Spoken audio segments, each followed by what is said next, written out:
everyone, and welcome to Pandemonium, everything PUBG Mobile Esports. And this time it's gonna be myself, Jason Kaplan, interviewing the man, the myth, the only guy I've ever been able to see fall asleep so fast on a very noisy bus. It's ElDogee coming in. You know him from covering PMGO, PMSL SEA, everything involved in SEA. How are you doing, man? I'm good, but why you bring up that memory though? It's 2 years ago, Jason. I tell you, we're on a bus in Saudi Arabia driving to a mosque, and this man falls asleep in like 30 seconds flat. It was a sight to see, and it's something I'll never forget. Yeah, that's kind of, embarrassing, but yeah, that's the journey, Hey, that's the memory. you were just tired from working so hard during the event, so I can completely understand. But let's actually dive into what this interview is going to be about, right? We're talking about Okay. SEA. We got the summer season coming up. Now, for all you who aren't really familiar with how SEA works, there's 3 seasons in the year. There's a spring, a summer, and a fall. So we're going into summer while the other regions are going into a spring. But before we fully get into what's happening this next season, we got to talk about what happened in spring. And as you guys know, Boom taking home the trophy. But that's one thing that's really interesting to me, because we've seen them be very inconsistent in the league stage of PMSL, but they came out on top in the league and in the finals. So I'm curious, in your opinion, what do you think is causing these inconsistencies within the team? In my opinion, it's inconsistency. Mostly came out because the new roster edit. Booms, when it comes to the PMSL Spring, they are having 2 new lineup, which are Frenzy and also Flyboy. And mostly for Frenzy, or especially for Frenzy, which given a lot of times to play, need to build a new chemistry with the new teammate. Since he left Kagendra. So that way, for me, as the PMSL continue, they are still building their best in terms of chemistry and also gameplay. And so that's the main reason, I think, why the inconsistency is happening for the Boom Esports itself, Jason. Well, so that's interesting then, because when I looked at like the stats for Frenzy in particular, he was keeping up with the team when it came to those raw frags, those eliminations. So do you think the Boom we saw in spring is just like a drop in the water of how good they're actually going to become? For me, back again, when it comes to the statistic, I think you were totally right. I mean, like Frenzy playing really good, and also how the fight is actually really good because of him. But back again, I think still for the Boom Esports itself, I think when it comes to Frenzy, Boom sometimes can reach out the gameplay coming from Frenzy, and at the same time maybe Frenzy still do, like I said earlier, build the chemistry with his new teammate. But as an individual, Frenzy is a really good player. I can't say nothing wrong with Frenzy himself. Yeah. Okay, well, let's move on to another team who had some fairly okay success, I guess we should say. It's obviously the big news when it came to SEA kicking off again this year. We saw the Twins back in action on Bigatron. But my question, it's going to be pretty hard hitting, because it's always been a question we've had in the past when it comes to, well, the Twins in particular. Do you think this Bigatron with the Twins back in the team is better or worse than the team was before? I think it is still debatable, because as the result, maybe not the best thing they can still reach out, especially when you guys compare it for the oldest or the OG of Red Alliance itself. But like I'll always say it while I'm doing the cast at PMSL, there is a big impact when Twins, Zuxi and Luxi, or Zaxi and Luxi, coming to Bigatron again and giving the new name for the Red Alliance is back, because boosting of the spirit for the teammate is actually the main point that make Bigatron is better than before. They have player like Lapar, which is a very good player, but still lack of experience. So that way, Twins giving an enhance for the spirit of player like Lapar. So I think that's the most important thing for the Bigatron Red Alliance itself, and also for achieving things that you guys already saw earlier for the OG of Red Alliance itself. So yeah, I think Bigatron want to achieve what they already got for the beginning. So that way, Twins are coming back for the team. Yeah.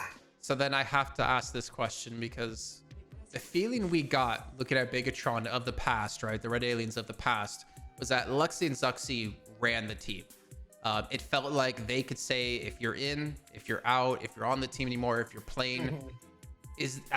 Is this still true within the Red Aliens new revamp of the Twins coming back, or do you think it's more of like everyone has equal say in the team? I mean, they're equal on the team, but back again, the presence of Twins is just for the boosting of the spirit, also giving some experience. But when it comes to the player change, is actually back to the coach, because like I heard from the team itself, they are really consistent when it comes to the decision making. Back to the coach again, not from the players. Back to Coach Cap, back to the management. So it is not the players decide which are playing inside the game for the tournament. Okay, that's actually really awesome to hear. I'm curious to see how they improve with obviously the next seasons. But speaking of improvements, I'm gonna have to hit on another team here. Xavier, man, they have been consistently the best team out of Vietnam, and they've had their ups, they've had their downs when it's come to 2023. But for some reason, that C word or the I word, whatever you want to call it, inconsistency or consistency, seems to be lacking out of this team. And I'm curious if you have any insights to why. I mean, we can agree that DX is the best Southeast Asia teams on 2023, because they finished the highest rank at PMGC Final 2023. But coming for the 2024, especially for the PMSL Southeast Asia Spring 2024, one of the problem for DX or Dingo Xavier is actually the growing of confidence level in terms of fighting for the rest of Southeast Asia teams. As the kindest center team, we can say that DX moving from Pochinki in Erangel Paradise Resort from Sunhawk, it's already 4 maps in a day. So they tend to meet a lot of unnecessary fight at the mid game, resulting not a few games thrown. So that way, I think inconsistency coming from that part, the most thing that happened for DX is fighting at the mid game, and they are winning the 4 points, but they losing 2 or even 3 players, and they can't continue for the late game. That's the thing I oftenly see for DX at the PMSL Spring, and even at the off season, the third party tournament before summer. Yeah. Okay, interesting. And this one, it's not meant to be a little bit BM, bad-mannered for the team. But you look at like Mongolia, for instance, Zeus, they were the team to really break out from Mongolia. And you saw them pave the way for like stalwart esports, who are now Falcons. You look at Loops, who is the team to pave the way in Brazil for teams like Alpha 7. Bigatron, they were the team to pave the way for Indonesia in particular, when you look at other teams like Boom, Alter Ego. But my question is this. Is Xavier the best Vietnam has to offer, or do you think we're going to see some other teams finally rise up and potentially surpass them? For now, yes. I guess DX is still the best from Vietnam. Like I said earlier, 2023 is the big year for DX. Even I predict DX will be the strongest contender from Southeast Asia at PMGC 2023, and they shown us their best performance, giving for the top 5 at the grand final. But looking for the next one, going for the third party tournament at the off season, going for the PMSL Spring before going, and also looking forward to PMSL Summer, I think Flash and especially Team Secret Vietnam is also better this season. So yeah, DX is still the strongest right now, but Flash and also Team Secret Vietnam is catching up. It's just a small gap right now from those two teams are going to catch up for Dingo Xavier. But right now, as the matter of fact, and also the result of some tournament, DX is still one of the most consistent team from Vietnam. Yeah, I mean, yeah, you definitely can't argue against that for sure. I mean, we've seen Xavier surprise us, I think, quite heavily when it came to PMGC. But another team who surprised us, maybe in a good or bad way, Vampire. And I always have to talk about them. I mean, they are the reigning champions of PMWI. We're going to see if they can do it again, if they can get into PMWC. But for me and Max, when looking at them, they always seem to struggle when it comes to local events compared to international events. I'm curious if you had a reason why. Bigger price, bigger focus, maybe. The rich boy, yeah. I mean, to be honest, Jason, I actually kind of confused for what is the exact reason. Uh, like our logically thinking, international level must be harder than Southeast Asia or even Thailand level, right? But for Vampire, I think the only thing I can say right now, the bigger the event, the bigger the pride. I think they tend to be all out in all the aspects. I mean, like coming for PMGO, how they come back from a very normie gameplay, Yeah. and they are giving their best after that. And even the last day for the final, they are going for the top four, if I'm not mistaken. So I think Vampire can be very dangerous, can giving their best when it comes to the pride level of the tournament itself. But I do not want to say that they are not serious about PMSL Southeast Asia or even the other tournament, yeah. But yeah, like I said, I do not know the exact reason, but coming for the fact and also seeing this team for this past maybe 2 or 3 years, yeah, kind of like that. That's the pattern for the bigger the pride, they will be more focused, they will be more serious, they can come back stronger at even a very small opportunity. I mean, like 2 or 1 last day, they still can come back with bigger performance. I think, yeah, that's the pattern for Vampire itself. But for the opponents and all the things, I think there is no problem for them, Well, for the local, for the PMSL SEA, or even at the international level. More than that, yeah. gotta poke one hole in that though. I liked your answer, but I gotta poke one hole. What What is happened that? at PMGC then? Oh. This one. They didn't make it Maybe out we of could groups. say, yeah. Not even going for the final, yeah, for the Vampire itself. Like I said, Jason, I don't know the exact reason, I'm not especially. expecting a real answer from that. I just had to poke that one Yeah, hole in yeah. it because PMGC, obviously the most prestigious event, but we'll have another chance this year, right? If they can get there. Let's agree that the highest prize pool, they will be more focused. So yeah, back to Yeah. back PMWI. Agree. Yeah. All right, well, let's get you hitting onto some teams that you expected more out of. And I want to get you 1 minute or less, right? Which teams underperformed in spring and why? The underperformed team for me in the whole event, not only at the league or at the final, is Smurf GPX. I mean, they are the grand finalists of PMGC 2023. And I know it's a different roster, but the addition is actually also a good player coming from Kagendra, coming from PMPL ID player also. But even Bobo and Yoru is still there. So that way, I think more GPX for me is the most underperformed one. Even they managed to go for the final, still for me they can be far better than what they did at PMSL Spring 2023. You hear that, Morph? You let him down. You disappointed him. Don't do that again next season. But let's talk about maybe, as we're talking about underperforming, flat out, who is the best team in Southeast Asia? This is kind of hard actually, because when it comes to best, it's only one, right? Yep. But I know this is not the good answer, but for me, it's between Alter Ego and also Face Clan. Yeah. Okay, I can see that. Yeah. I mean, Alter Ego have been finally performing, well, not finally, but they've been performing pretty damn well. Happy to hear you actually say them. And also leads into, I guess, this part. In your opinion, who's the best player, hands down, in Southeast Asia? Hands down, Jason Rosemary for sure. To Max is gonna be happy. MVP title. Yeah. Half season or the third party tournament, still showing his beast side, and also a very complete player. You know, like when it comes to a very good close combat player, they tend to use like UMP, DBS, or yeah, weapon like that.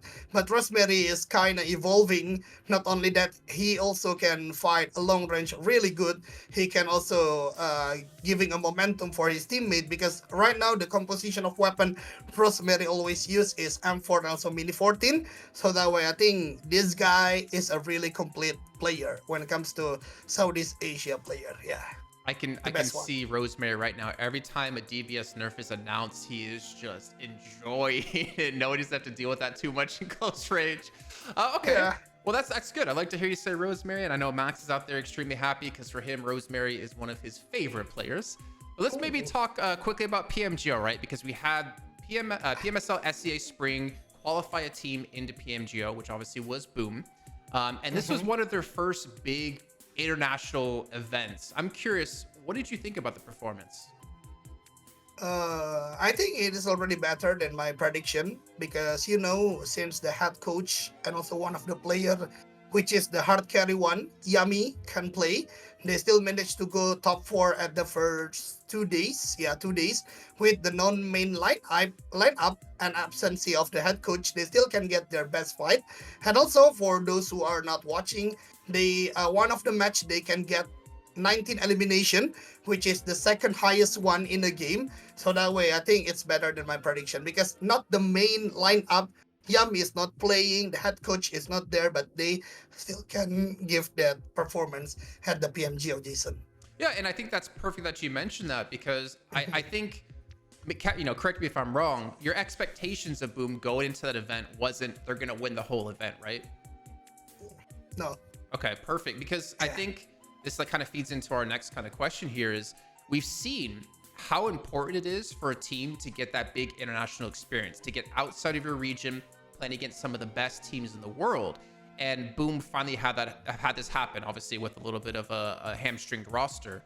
But do you think this experience Boom had in PMGO is going to be the kickstart to their legacy that they can create in SEA now? Ooh. That experience they got, take it back with them, internalize it, use it to go into summer, qualify into the World Cup potentially. Is this the start, man? I mean, I can say that's true though. I mean, especially for Flyboy, because Indonesian fans, I think some of the fans say that Flyboy is the burden for the team, but looking for only 4 players can play at the PMGO, and also Flyboy performing quite well at PMGO. So I think from all that reason, Boom has a chance maybe repeating their success in summer, like you said, or maybe even going for the PMWC, going for a total point from the PMGC, who knows, some kind like that. And yeah, not only that, because all the players are ready to perform their best, and at the same time, I think the trust level from the coach to all the players grow rapidly, because for those who are not seeing or watching all the days for PMSL Spring, there are some games Ken is playing for the team. And Ken, as the head coach, said that he is playing because he is an ex-player, ex-professional players, and he also want to know the problem of the team. So because all the players already performing well, especially from the PMGO, especially Flyboy, quote unquote. So that way, I think there is no reason Boom can give their best at PMSL Summer. Kind of like that, Jason. I like that actually. Get the coach kind of in there, get him first-hand experience of what's going wrong within the team. Because communication or hearing the communication, I think, is one thing you lack as a coach because you don't know how the comms are within a roster. But that leads us into summer, man. You're talking about Boom. You should have some pretty high expectations for them. And with obviously a $3 million event happening with PMWC, top 5 from SEA Summer go into it, with 4 going to the group stage, 1 going to the survival stage. What teams, besides the big ones, do you kind of have your eye on as potentially being able to sneak their way in and qualify? Maybe I can say the big teams as the partner teams. So beside the partner teams, like I said, I guess Team Secret Vietnam, I think they can speak louder than before. They can be better than PMSL Spring because the composition of the players are actually really good. Some of them are Xbox Gaming, which are a very huge team back then on maybe 2020, 2021 at PMPL Southeast Asia. Experience and also deadly are 2 words I think that will be shown by Team Secret Vietnam. So yeah, I think Team Secret Vietnam, it is just a matter of time. They will be as good as DX or even better at Southeast Asia level. Well, I hope I hope I'm not wrong on this, but I hope that no one else on the team is ringing for other teams and other events. If you know what I'm talking about there. We obviously talk a lot about star players, right? I remember back in the day hearing High Boy, he's gonna be insane. Some big teams need to pick him up, and you get a lot of eyes on him as a player. A lot of rosters out there, or teams, orgs are like, we should pick this guy up. But I'm curious because SEA, there's so much money involved when it comes to PUBG Mobile. What about coaches and analysts? Do you think, or do you know that they get eyed on like, oh, we know this up and coming analyst or this analyst from Team X, we really want to secure him because we think he's a good addition to the team. Does this happen a lot in the SEA, you think? First of all, maybe I can say, especially in Indonesia, people are giving a high value for a coach right now.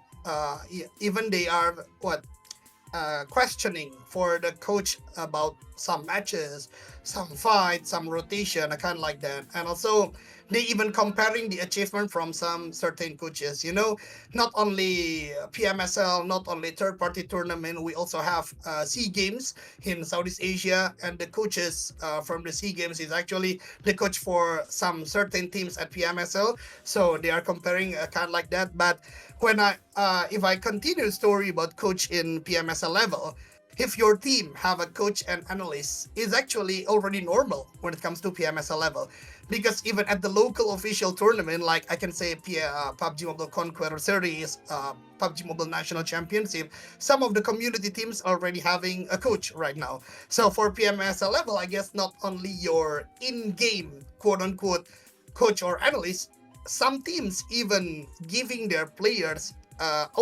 mental and also physical coach. Like Bigatron just finished their like physical routine and they are posting it at social media, kind of like that. And I think that's the growth of selecting and also valuing coach in PMSL Southeast Asia level, Jason.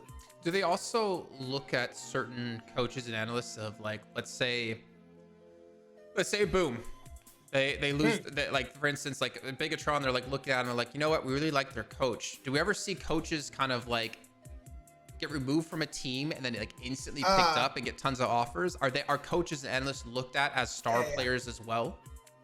I mean, it is actually because I forget about the exact event, but Ken actually once loaned to Bigatron to help Coach Cap to maintain the players for a certain event. I forget. I'm sorry, I forget about the event. But like you said, there is loaning about the coach and also some of the fans and also viewers of PUBG Mobile in Indonesia are favoring some coaches, like saying Cap is a really good one, Ken is better, or even Davian is better than other, kind of like that. So it's not only favoring players but also coach right now for the competitive scene.